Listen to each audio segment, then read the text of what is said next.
होगी। कॉन्कर्ड यही तो होता है ना मीनिंग। यहाँ पे कॉन्कर्ड एकेडमी में मैं देखती हूँ कि सारे के सारे बॉयज हैं। क्यों गर्ल्स नहीं है? नहीं। आपने कभी सोचा कि क्यों नहीं है? कभी आपने सोचा? नहीं सोचा? सोचना चाहिए था, पूछना चाहिए था जो आपके टीचर्स हैं कि मैम आप तो यहाँ पे आते हो पढ़ाने के लिए, हमारे साथ में पढ़ने के लिए जो गर्ल्स हैं वो क्यों नहीं है? इसके पीछे बहुत सारे रीजन होते हैं।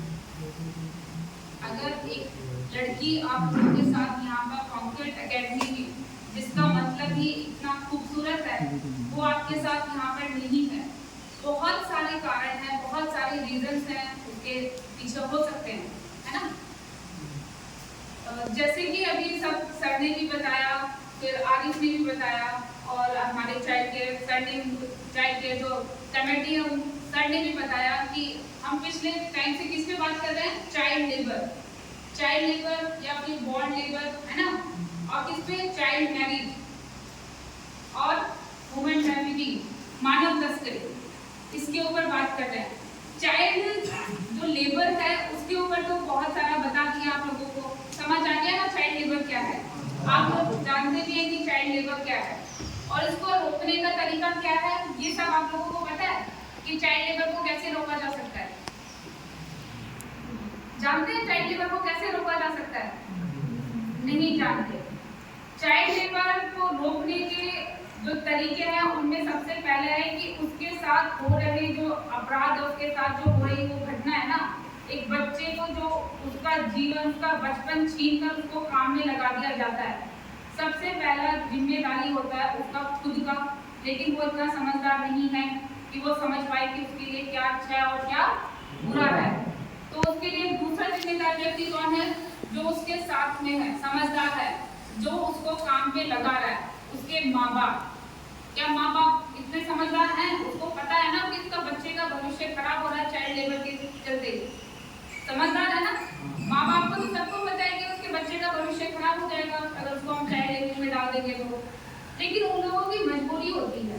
मजबूरी क्या? कि गरीबी मजबूरी है कि खुद का दोनों हस्बैंड वाइफ जो है मिलके बहुत सारा कमा रहे हैं, लेकिन क्या करें, बच्चे हैं उनका जो है लालन पालन पोषण जो है अच्छे से नहीं कर पा रहे। तो उसमें क्या करते हैं, बच्चे को पढ़ा नहीं पा रहे, पढ़ाई के लिए उनके पास पैसा ही नहीं है, उनको अच्छे से उनको खिलाने के लिए, उनको कपड़ा पहनाने के लिए, जो है उनके पास पैसा नहीं है। तो इसके लिए वो क्या करते हैं, जो उनके घर में लड़का होता है, बेसिकली आपने देखा चाइल्ड लेबर के लिए लड़कों को यूज करते हैं, लड़कियों को यूज देखा कभी? लड़कियां कभी आपको किसी ढाबे में बर्तन धोती हुई मिली? किसी चाय की टपरी में चाय पकड़ाती हुई मिली? नहीं मिली। लड़कियों को नहीं देते क्योंकि लड़कियों से और भी दूसरे काम कराए जा सकते हैं। लड़कों को चाहे चाइल्ड लेबर में डाल देते हैं कि वो जाएगा 150 रुपए का दिन का भी कमा के लाएगा तो घर में थोड़ा सा क्या होगा, सहारा मिलेगा, है ना? दूसरा जो है जिम्मेदार व्यक्ति वो है जो उसको काम पे रख रहा है, उसको भी तो उतनी समझ होनी चाहिए ना कि बच्चों को काम पे नहीं रखते, ये बाल श्रम के अंतर्गत आता है और ये क्या है, एक पनिशेबल ऑफेंस है ना, पनिशेबल ऑफेंस है ना, अपराध है। तो तीसरा जिम्मेदार व्यक्ति होता है वो जो उसको चाइल्ड लेबर के लिए रख रहा है। तो अगर वो भी नहीं होता है, लेकिन सबसे ज्यादा जिम्मेदार कौन है? एक सिटीजन है ना, रिस्पॉन्सिबल सिटीजन। उसमें आप हो सकते हैं, आपके टीचर्स हो सकते हैं, आपकी प्रिंसिपल या जो भी प्रेजेंट, या फिर हम सारे लोग मिलकर क्या बनते हैं? Responsible citizen. वो क्या करता है कि अगर आपके आसपास में कोई चाइल्ड लेबर इस तरह का क्राइम हो रहा है तो आप उसके माँ बाप को समझाइए कि ये जो आप अपने बच्चे से करा रहे हो ये गलत है। अगर उसके माँ बाप नहीं समझते हैं तो जहाँ पे बच्चा काम करता है उस मालिक को समझाइए कि ये जो आप करवा रहे हो, बच्चे को काम पे लगा रहे हो, ये क्या है? गलत है ना? और अगर वो सब चीजें नहीं मानते तो उसके लिए एक अच्छा खासा कानून बनाया गया है, बाल श्रम के लिए कानून बनाया गया है, जिसके अंतर्गत माँ बाप को और काम पे रखने वाले लोगों को जो है, अपराध करने वालों को क्या सजा मिलती है।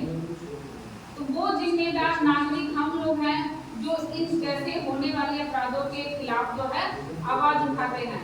अगर आपके आसपास में कोई भी चाइल्ड लेबर है, कोई बच्चा काम कर रहा है ढाबे पर, होटल्स में, चाय की टपरी पे, और आपके यहाँ पे वो टोटो भी चलाते हैं, मैंने देखा 5, 6, 7 साल के बच्चे टोटो चलाने लग जाते हैं, देखा है कभी?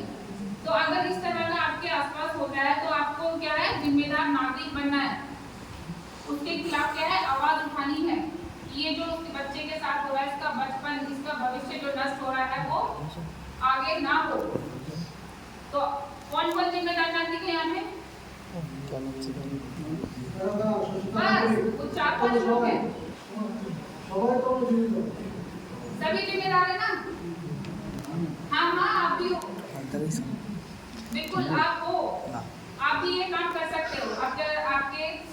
आपके जो है आसपास अगर कुछ ऐसा हो रहा है तो आप भी जाके पुलिस को, बीएसएफ को, या फिर आपके पास जो है ह्यूमन राइट्स है, या फिर जो है चाइल्ड केयर वेलफेयर कमेटी है, या कोई एनजीओ, उसमें जाके आप उनको बता सकते हो कि मेरे दोस्त को जो है वो स्कूल नहीं आ रहा है और मेरा दोस्त जो है घर वहाँ पे उसके माँ बाप उसको काम करने के लिए भेज रहे हैं। समझ आ रहा है? दूसरा हमारा जो मेन टॉपिक है वो है चाइल्ड मैरिज। चाइल्ड मैरिज पता है क्या होता है? हमें क्या होता है चाइल्ड मैरिज? कम उम्र में किसी की शादी करा दें। हाँ, कम उम्र किसको बोलते हैं? लड़कियों के लिए 18 और लड़कों के लिए 21 वर्ष, है ना? अगर 18 वर्ष से किसी लड़की की पहले हम शादी करा देते हैं, या लड़की की 21 साल से पहले करा देते हैं, तो वो किस में आता है? बाल विवाह, है ना? शिशु विवाह बोलते होंगे आपके बंगाली में, बाल विवाह में आता है। तो ये भी क्या है? एक क्राइम है समाज। तो इसको रोकने का भी काम किसका है? इसकी जिम्मेदारी किसकी है? हम लोगों की। लेकिन हम लोगों से पहले किसकी है? उसके खुद के माँ बाप की, और जो शादी कर रहा है उसकी लड़के की और उसके माँ बाप की, और उसके बाद आती है जिम्मेदार नागरिक की, जो कि हम सब हैं।